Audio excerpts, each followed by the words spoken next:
Very very IMP question आहेत first chapter वरचे, म्हणजे आतापर्यंत एक्झाम मध्ये विचारलेले क्वेश्चन आहे ते, की पुढेही एक्झाम मध्ये अशाच प्रकारचे प्रश्न विचारू शकतात. म्हणून हे क्वेश्चन जर तुम्ही व्हिडिओ पाहत असाल घरी तर त्याचा स्क्रीनशॉट काढून ते क्वेश्चन लिहून काढाल, नाहीतर तुम्हाला जी डिस्क्रिप्शन बॉक्स असेल किंवा तिथे कमेंट बॉक्स असेल त्याच्यामध्ये मी PDF ची लिंक पण टाकून देईल किंवा PDF पण टाकून देईल, तिथून डाउनलोड करून ठेवा. तेच नाही तर तुम्हाला टेलिग्राम चॅनलवर अनुस्वरम नावाचं टेलिग्राम चॅनल आहे, त्याच्यावरूनही तुम्ही PDF डाउनलोड कराल. नाही तर अनुस्वरम नावाचं जो व्हॉट्सअप चॅनल आहे त्याच्यावर सुद्धा तुम्हाला याची PDF मिळेल, ते तुम्ही डाउनलोड करून घ्याल. मराठी आणि इंग्लिश मध्ये दोन्ही लँग्वेज मध्ये ती अवेलेबल राहील. आणि सर्वांनी या क्वेश्चनचे आन्सर लिहायचे, त्याच्यात आन्सर पण दिलेले आहेत, मी इथे फक्त क्वेश्चन लिहिलेले आहेत ते समजून घ्या आधी. आन्सर पण दिलेले आहेत, ते आन्सर लिहायचे आणि ते मला लर्न करून द्यायचे, आणि मी जेव्हा टेस्ट घेईल तेव्हा हेच क्वेश्चन मी टेस्ट मध्ये घेईल. ओके, समजलं?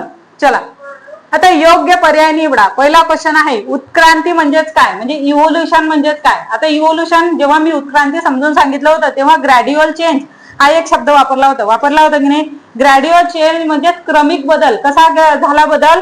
हळूहळू झालेला आहे, क्रमाक्रमाने झालाय ना. माणूस डायरेक्ट माकडाचा माणूस झाला का? नाही. कसा झालाय? क्रमिक झालाय. म्हणजे इव्होल्युशन म्हणजेच काय असतं? ग्रॅड्युअल चेंज असतो. उत्क्रांती म्हणजे क्रमिक बदल, जो बदल क्रमाक्रमाने झाला. माणूस होता. आता दुसरा आहे अवशेषांग म्हणजेच काय? याला म्हणतात वेस्टिजिनल ऑर्गन. अवशेषांग म्हणजे असे ऑर्गन की ते काय डिजनरेटेड आहेत किंवा अंडर डेव्हलप आहेत. ते आधी काय होते? कामाचे होते, पण ते आता कामाचे आहेत का? नाही. ते काय तुमच्या शरीरामध्ये तसेच पडलेले आहेत, त्यांना काय म्हटलं जातं? अवशेषांग म्हटलं जातं. जसं तुमचं कानाचं हाड, अपेंडिक्स मी सांगितलं होतं, बरोबर? कानाचं हाड झालं, अपेंडिक्स झालं, त्याच्यानंतर तुमच्या अंगावरचे केस हे सुद्धा येतं, पण ते आता कामात पडतात. अंगावरचे केस काही लिहू नका, अजूनही आपल्याला काम संरक्षण करण्याचं काम करतात आपल्या बॉडीला, बरोबर? आणखी काय सांगितलं होतं मी तुम्हाला? विजडम टीथ, दात, सुडे दात आलेले आहेत ना, म्हणजे विजडम टीथ मागे जे 2 दात आलेले आहेत ना सुडे, त्यांना विजडम टीथ म्हणतात. मी सांगितलं होतं की मांस आधी आपण मांस खायचो, आता खातो का? नाही. पचवण्यासाठी आता काही गरज लागते का त्या दातांची? नाही. तरी आपल्या त्या बॉडीत पडलेले आहेत की नाही, म्हणजे आपल्या शरीरात आहेत, म्हणून त्यांना काय म्हटलं आपण? अवशेषांग. आणि इंग्लिश मध्ये आपण त्याला वेस्टिजिनल ऑर्गन म्हणतो. 2 उदाहरणं द्यायचे सांगतील त्याला. अवशेषांग म्हणजे काय किंवा अवशेषांगांची 2 उदाहरणं द्या, म्हणजे give 2 example of the vestigial organ. किंवा असा सुद्धा क्वेश्चन येऊ शकतो की काही अवशेषांग आहेत की ते माणसाच्या साठी निरुपयोगी आहेत, पण इतर प्राण्यांसाठी ते काय उपयोगी आहेत. म्हणजे आता हे कानाचं हाड हे आपल्यासाठी उपयोगी आहे का? नाही. पण जे कुत्रा वगैरे आहेत, मांजर वगैरे आहेत, ते काय करतात? अजूनही कान हलवतात, मग त्यांच्यासाठी कामाचं आहे की नाही? ते ससे कान हलवतात, त्यांच्यासाठी कामाचं आहे की नाही? किंवा वाघ किंवा इतर जे हिंसक प्राणी आहेत ते काय करतात? मांस खाऊन जगतात. आता आपल्यासाठी गरजेचं नाहीये, पण ते तर मांस खातात की नाही, त्यांच्यासाठी ते गरजेचं आहे. म्हणून आपल्यासाठी अपेंडिक्स हा गरजेचा नाहीये, पण त्यांच्यासाठी काय तो गरजेचा आहे. जसा माकड झाले, माकडासाठी शेपटी गरजेची आहे, आपल्यासाठी आहे का? नाही. मग ते उदाहरण तुम्ही तिथे लिहू शकता.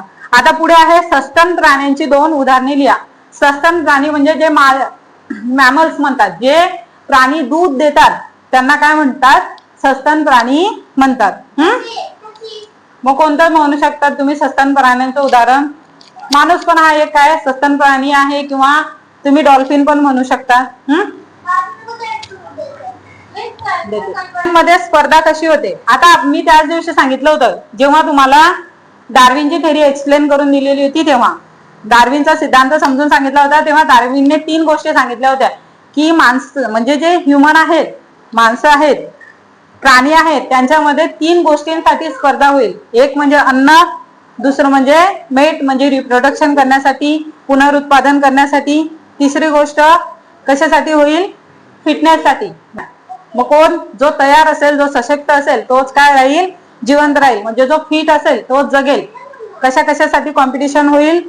अन्न, पुनरुत्पादन आणि तिसरं कशासाठी? जगण्यासाठी. म्हणजे फूड, मेट अँड रिप्रोडक्शन या 3 गोष्टींसाठी काय प्राण्यांमध्ये कॉम्पिटिशन होऊ शकते. उत्क्रांतीचे पुरावे स्पष्ट करा. आता इव्होल्युशन झालं, उत्क्रांती झाली, बरोबर? मी त्याच दिवशी सांगितलं होतं गावात फिरणारा कुत्रा आणि तुम्ही एकाच पेशीपासून तयार झालेले आहेत, बरोबर ना? काय पुरावा आहे तुमच्याकडे? किंवा जंगलातला माकड आणि तुम्ही एकाच पेशीपासून तयार झाले, काय पुरावा आहे का पुरावा? आहे का? मग त्याला जे पुरावे आहेत ते पुरावे तुम्हाला इथे सांगायचे की कोणकोणते.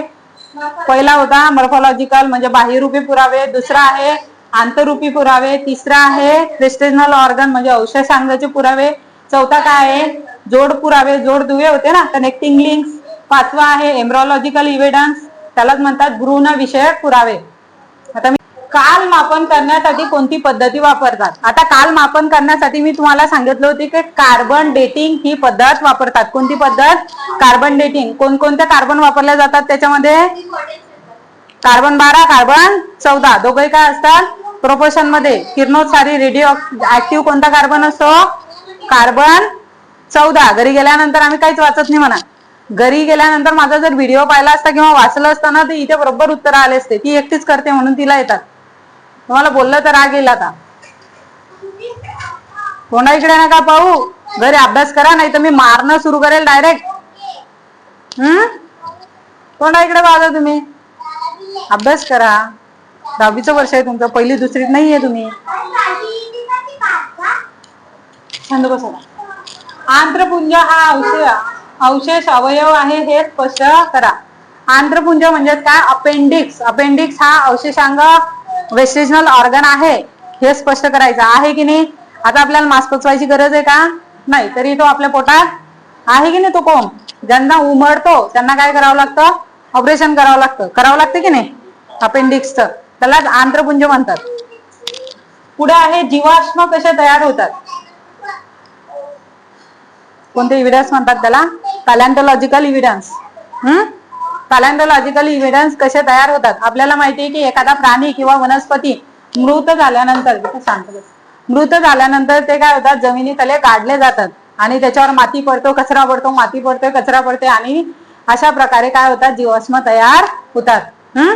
म्हणजे पॅलेंटोलॉजिकल इव्हिडन्स तयार होतात. कार्बन डेटिंग म्हणजे काय?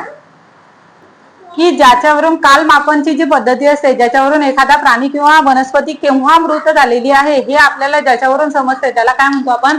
कालमापन पद्धती म्हणतो. जसं हे हाड 1200 वर्ष जुनं आहे, हे काय झाली? कालमापन पद्धती झाली.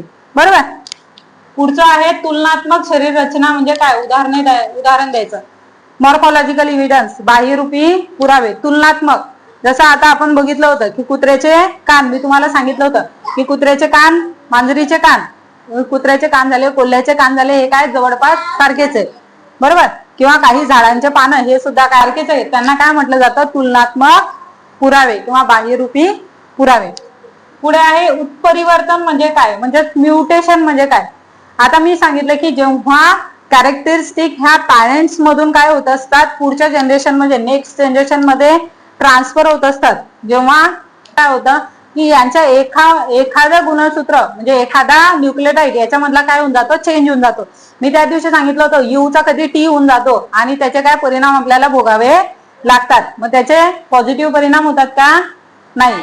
जेव्हा म्युटेशन म्हणजे सडन चेंज, जेव्हा जेनेटिकली कॅरेक्टरिस्टिक्स ट्रान्सफर होत असतात तेव्हा एखाद्या वेळेस काय होतं? सडन चेंज होतं, अचानक बदल होतो आणि तिथं न्यूक्लियोटाइड काय होतो? चेंज होतो, त्यांचा क्रम बदलतो आणि त्याच्यामुळे आपल्याला काय तिथं त्याचा परिणाम म्हणजेच काय असतो? उत्परिवर्तन म्हणजेच म्युटेशन होय. त्याचे आजार सांगितले होते मी तुम्हाला, डाऊन सिंड्रोम वगैरे सारखे आजार आहेत. त्याचं मराठी इंग्लिश मध्ये नाव सेम आहे. Sickle cell anaemia, Down syndrome, आणखी 2 आहेत तुम्ही टाकून दिलेले आहेत त्याच्यामध्ये. त्याच्यातले 2ही लिहिले, 1 मार्काची डेफिनेशन आणि 2 एक्झाम्पल लिहिले तुम्ही तरी तुम्हाला 2 मार्क्स साठी क्वेश्चन येतो आणि आउट ऑफ मार्क्स मिळतात. उत्क्रांतीचा सिद्धांत सांगून त्यासाठी कोणते पुरावे आहेत? आता उत्क्रांतीचा सिद्धांत म्हणजेच काय? Theory of evolution. काय झालं? हळूहळू बदल झाला किंवा क्रमिक बदल झाला.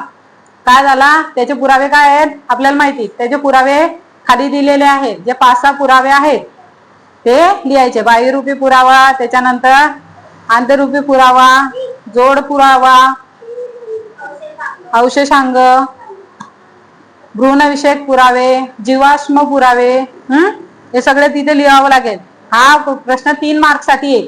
एका मार्कची याची डेफिनेशन आणि 2 मार्कसाठी ते पुरावे. आता हे जे प्रश्न आहेत, हा, आणि एक क्वेश्चन इथं लिहायचा राहिला, तो म्हणजे 2 क्वेश्चन इथे लिहायचे राहिले, ते म्हणजे एक्सप्लेन द डार्विन थेरी, डार्विनचा सिद्धांत लिहा. काय होता डार्विनचा सिद्धांत? डार्विन यांनी एक पुस्तक लिहिलं होतं, त्या पुस्तकाचं नाव होतं ओरिजिन ऑफ स्पेसिस. हो बेटा, त्याच्यामध्ये त्यांनी एक सिद्धांत मांडला होता, त्याला म्हटलं होतं निसर्ग निवडीचा सिद्धांत, थेरी ऑफ नॅचरल सिलेक्शन. डार्विनने काय लिहिलं? ओरिजिन नावाचं बुक ऑफ ओरिजिन हे पुस्तक त्यांनी लिहिलेलं आहे. त्याच्यामध्ये त्यांनी थेरी कोणती लिहिलेली आहे? थेरी ऑफ नॅचरल सिलेक्शन म्हणजे निसर्ग निवडीचा सिद्धांत. आणि त्याच्यामध्ये त्यांनी एकच वाक्य सांगितलेलं आहे, पूर्ण पुस्तकाचा सार म्हणजे एकच वाक्य आहे, सर्व्हायव्हल ऑफ फिटेस्ट आहे. फिटेस्ट म्हणजे असं आहे की जो फिट असेल तोच जगेल, बाकीचे काय होतील? नष्ट होतील किंवा मरतील. हा डार्विनचा सिद्धांत आहे. हे एवढं लिहिलं तर तुम्हाला किती मार्क भेटेल? 3 मार्कसाठी येतं किंवा 2 मार्कसाठी पण येऊ शकतं.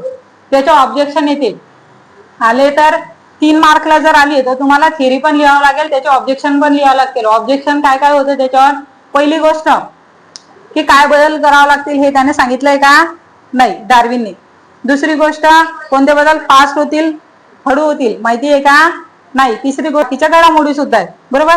नाही तर आपल्यापेक्षा तर फिटेस्ट ॲनिमल हे काय होते? डायनासोर होते. आपल्यापेक्षा पण सशक्त आणि बलाढ्य होते की नाही ते, तरी पण नष्ट झाले की नाही. त्याचं रिझन ते म्हणजे स्वतःमध्ये बदल घडवून आणतील, ते काय होतील? पुढे टिकतील. आता तुम्हाला जर स्वतःमध्ये बदल घडवून आणला तुम्ही, तर तुम्ही काय व्हाल? 10वीच्या पुढे टिकाल. स्वतःत बदल नाही काढला आणि असंच चालू राहिलं तर मी सांगेल पोरं पास होतील, तुम्ही पास